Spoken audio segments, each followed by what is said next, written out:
Bismillahirrahmanirrahim. Assalamualaikum warahmatullahi wabarakatuh. Alhamdulillah wassalatu wassalamu ala sayyidina Muhammad bin Abdullah wa ala alihi wa sahbihi wa man wala wa la hawla wa la quwwata illa billahi al-'aliyyil 'azhim. Subhanaka la ilma lana illa ma 'allamtana innaka antal 'alimul hakim. Rabbi shrah li sadri wa yassir li amri wa hlul 'uqdatam min lisani yafqahu qawli. Amin ya rabbal alamin. Amma ba'du. Yang saya muliakan hadirin hadirat rahimahullah. Alhamdulillah, pertama-tama saya panjatkan puja dan bersyukur kepada Allah Subhanahu wa taala yang telah menghadirkan kita pada sore hari ini untuk bersama-sama mengkaji sedikit dari bagian ilmu agama. Mudah-mudahan Allah Subhanahu wa taala berikan kepada kita keistiqomahan, karena kuncinya seseorang itu katanya kalau mau sukses harus istiqomah. Istiqomah dalam arti semampu kita. Saya tahu sebagian yang hadir punya kesibukan. Ini pun yang hadir tidak tahu ya, yang daftar hampir 50, tapi yang hadir ini kayaknya belum. Yang mudah-mudahan di hari-hari berikutnya. Mohon maaf sekali karena di awal tadi ada sedikit ya, kekacauan. Sebetulnya kita sudah persiapkan matang-matang, tapi karena ya mohon maaf pondok sedang libur, jadi semua saya yang menangani. Kebetulan tadi pas saya ada jadwal di mushola di salah satu situ di daerah mana itu sisir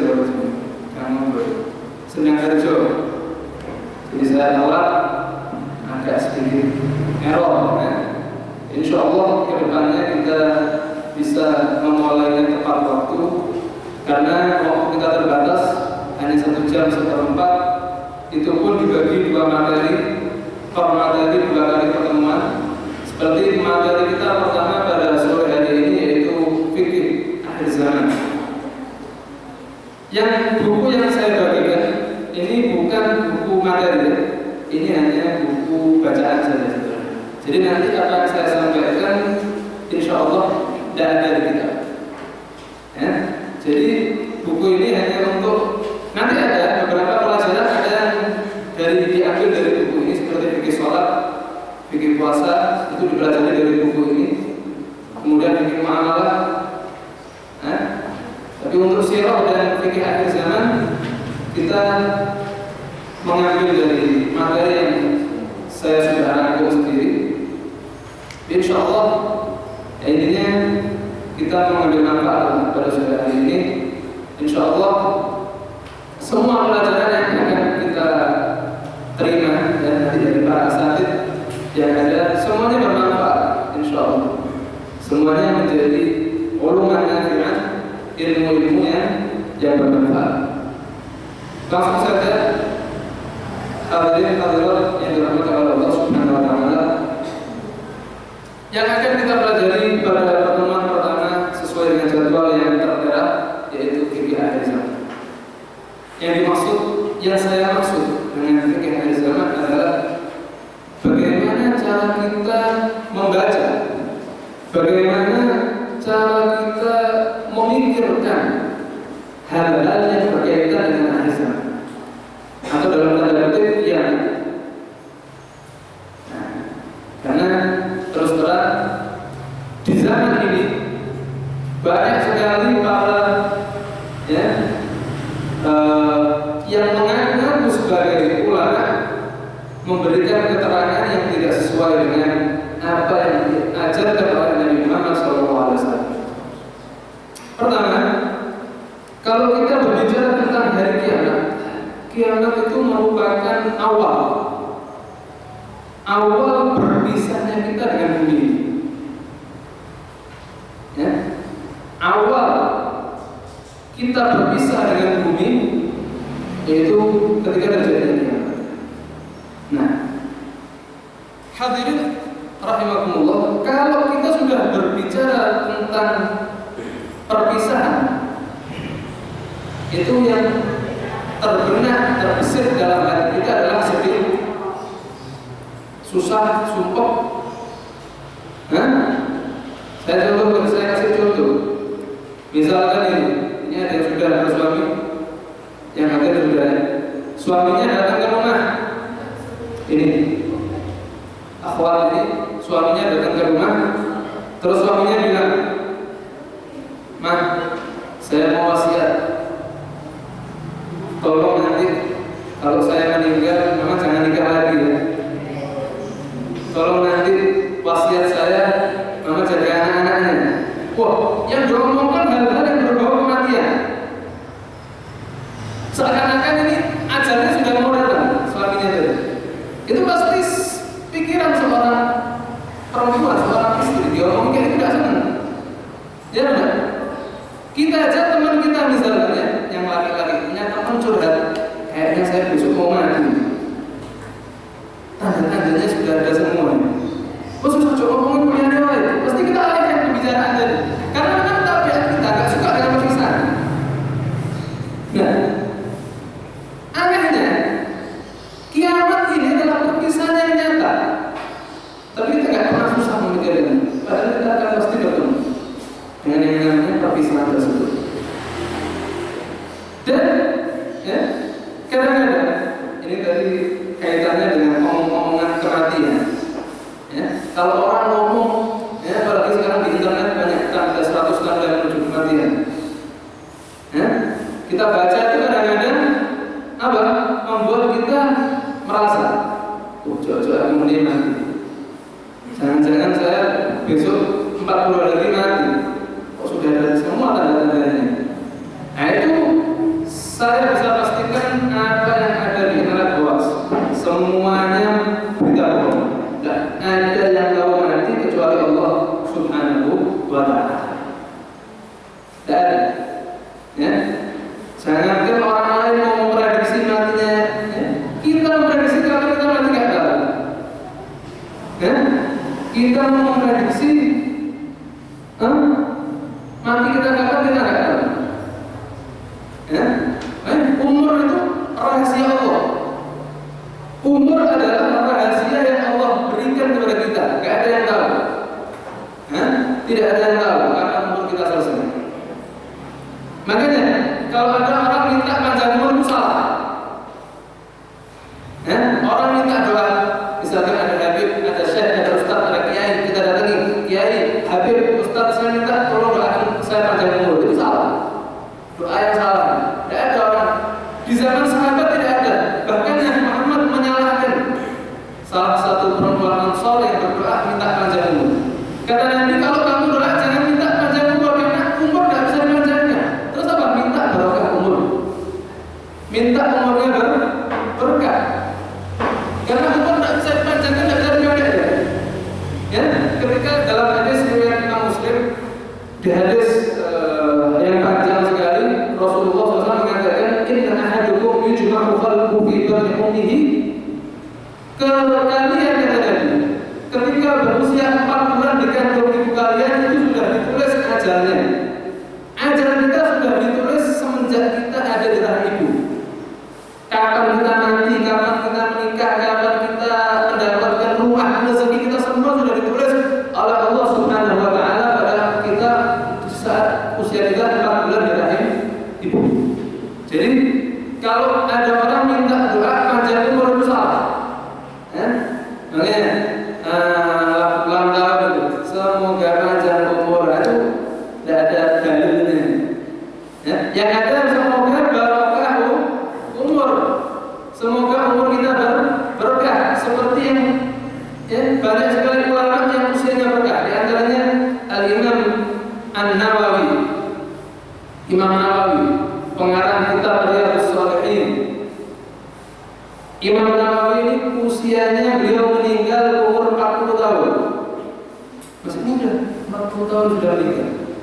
Tapi ketika beliau wafat, ketika Imam Nawawi ini wafat, itu ibunya mengumpulkan peninggalan Imam Nawawi dari karangan beliau itu sampai digotong oleh 2 ekor onta.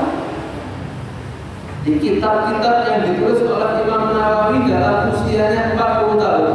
Ini belum dipotong usia anak-anak ya. Belum dipotong usia balik. Anggap 15 tahun sampai 40, berarti beliau cuma 25. Usia produktif beliau 25 tahun. Itu belum usia belajarnya. Beliau mondoknya berapa tahun? Dalam usia singkat seperti itu 40 tahun meninggalkan karangan yang seandainya dihitung dengan umurnya Nawawi gak cukup. Usia 40 tahun dibuat nulis karangannya Imam Nawawi gak cukup. Ini namanya berkah. Ini namanya barokah fil umur. Dalam usia seperti itu beliau bisa meninggalkan karya-karya yang begitu hebat.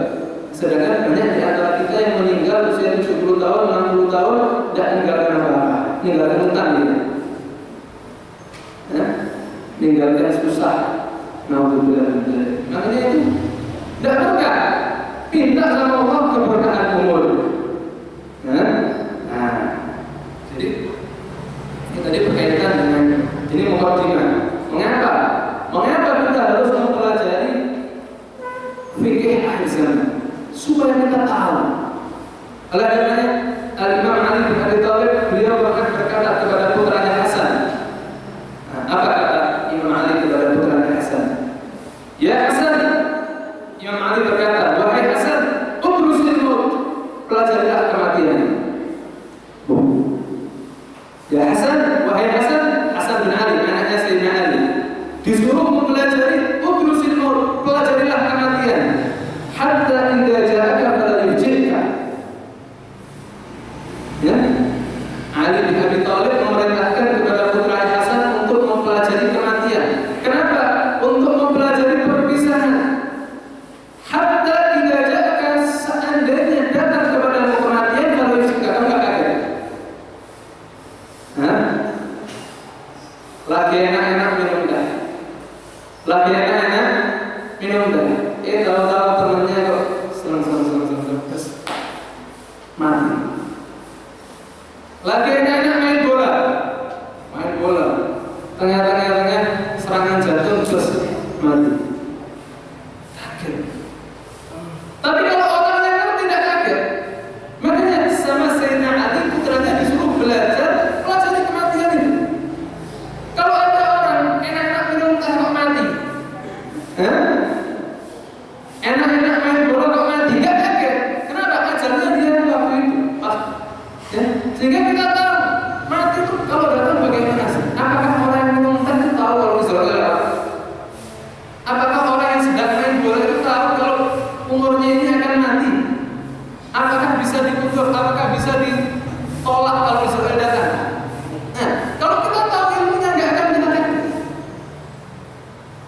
Sekarang kalau ada orang meninggal model begitu gitu, viralnya di video-video banyak. Mati akan datang kapan pun. Akibat kita tahu-tahu nanti.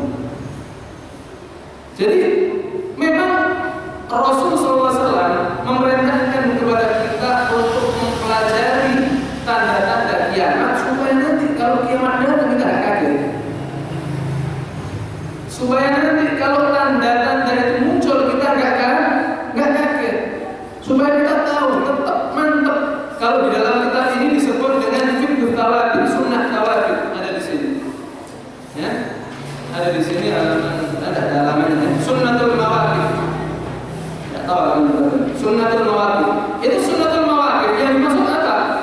Kalau datang kepada kita tanda-tanda kiamat, kita tetap kokoh, nggak bingung. Makanya pentingnya itu belajar ini seperti itu. Tahu-tahu nanti matahari terbit dari barat. Nah, kalau orang kafir, orang munafik bingung. Waduh, ini kok datang. Tapi kalau orang mukmin tidak bingung, sudah tahu. Oh, ini berarti tandanya sudah muncul. Maka dia semakin memperbanyak ibadahnya kepada Allah Subhanahu wa Ta'ala. Nah, nanti ini akan kita bahas apa sih tanda-tandanya kiamat. Ya, itu nanti dulu. Ya, nanti. Hadirin rahimahullah. Kita ini manusia ini hidup melewati 5 fase. Nah, ini mungkin bisa dicatat. Kita hidup ini, kata ulama, kita melewati 5 fase. 5 tingkatan. Sebentar, saya carikan ayatnya.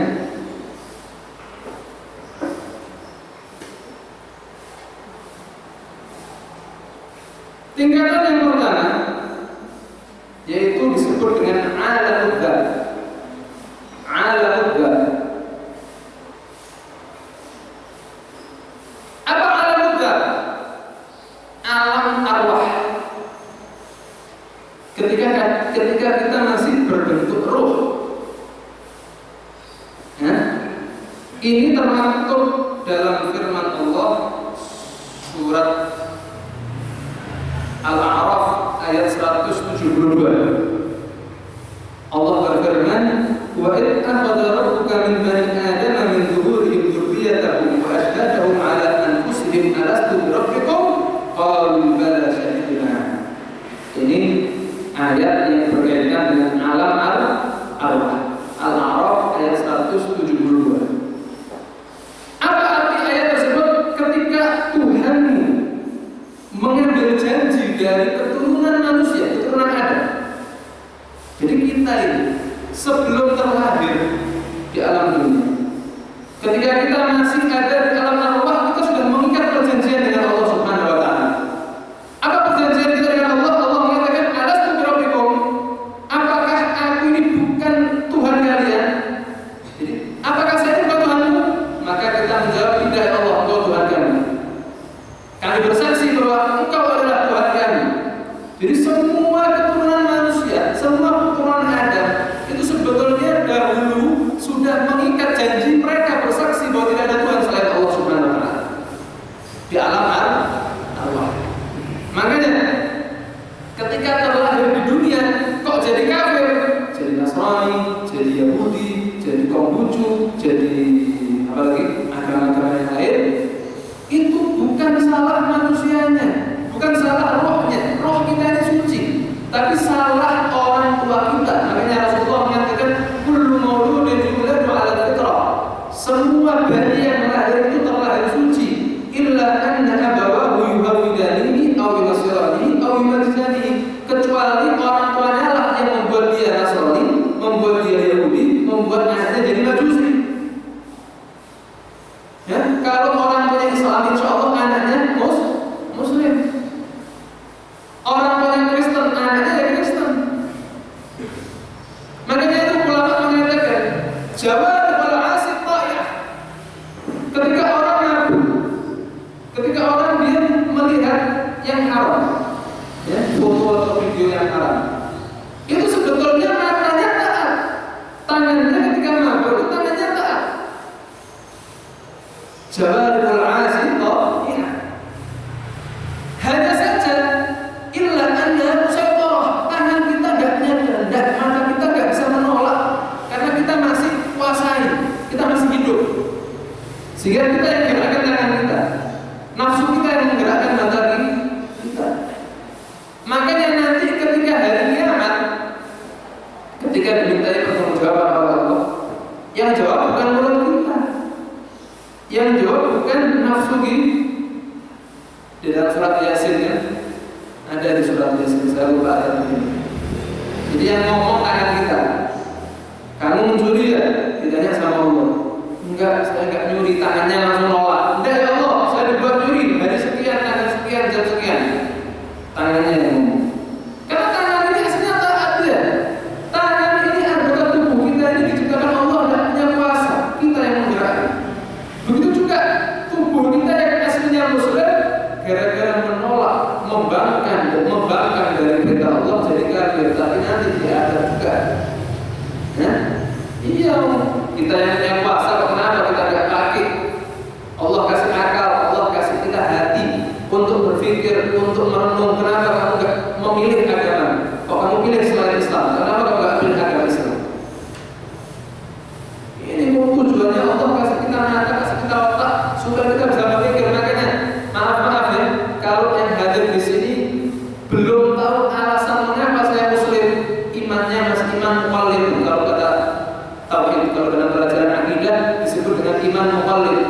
iman yang cuma ikut-ikutan.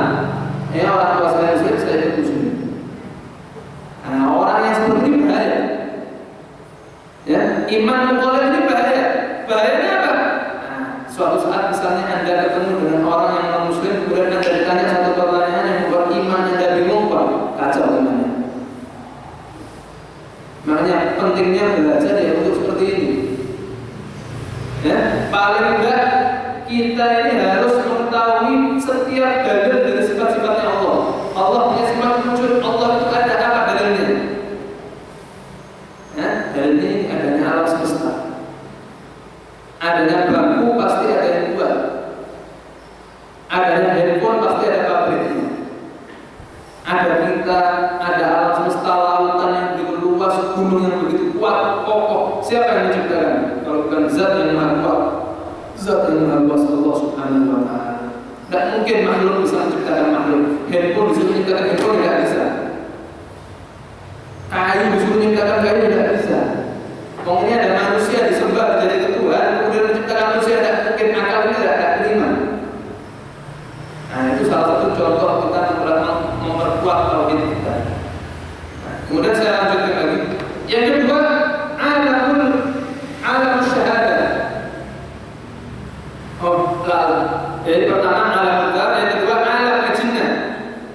Ya, alam ketika kita berada di rahim ibu. Yang pertama alam arwah, yang kedua alam ketika kita berada di rahim. Jadi dari roh dipindah ke rahim ibu kita ketika kita berusia 4 bulan di rahim.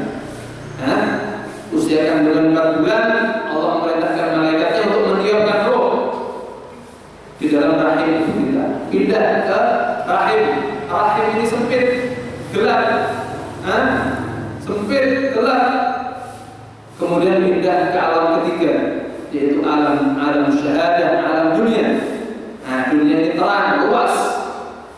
Tapi jangan senang dulu, karena setelahnya Anda akan dimasukkan lagi ke alam yang sempit seperti rahim. Itu alam barzah, kubur. Usia 2 kali 3 meter.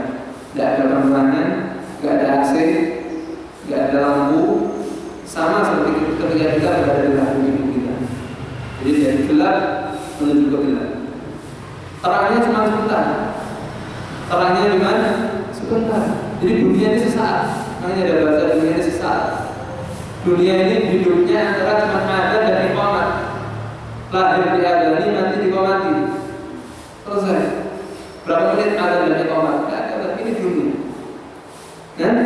Nah, ketika orang dipindah ke alam barzah, jadi alam dunia yang terang, benderang, ya, penuh dengan kegembiraan, ya, dipindah ke alam barzah. Ada 2 macam, 2 jenis kelompok manusia yang masuk ke alam barzah. Yang pertama orang yang taat, orang yang soleh, perempuan yang solehah. Ketika dia dipindahkan ke alam barzah, malaikat nanya, ini dalam hadis, Munkar Nakir tanya, mau nggak kembali lagi ke dunia? Mau nggak kembali lagi ke keluarga? Apa jawabannya? Ya, saya tidak mau. Kenapa kamu kembali ke saya ke dunia yang penuh dengan kesukaran, penuh dengan bala, penuh dengan musibah, penuh dengan cobaan, penuh dengan ujian? Saya tidak mau kembali ke dunia. Saya pengen di sini karena ini sudah merupakan surga saya. Raudhah min riyadil jannah. Kuburannya ibarat taman daripada taman-taman surga. Ini kalau orang soleh, orang taat, kuburannya sama Allah diluaskan sehingga dia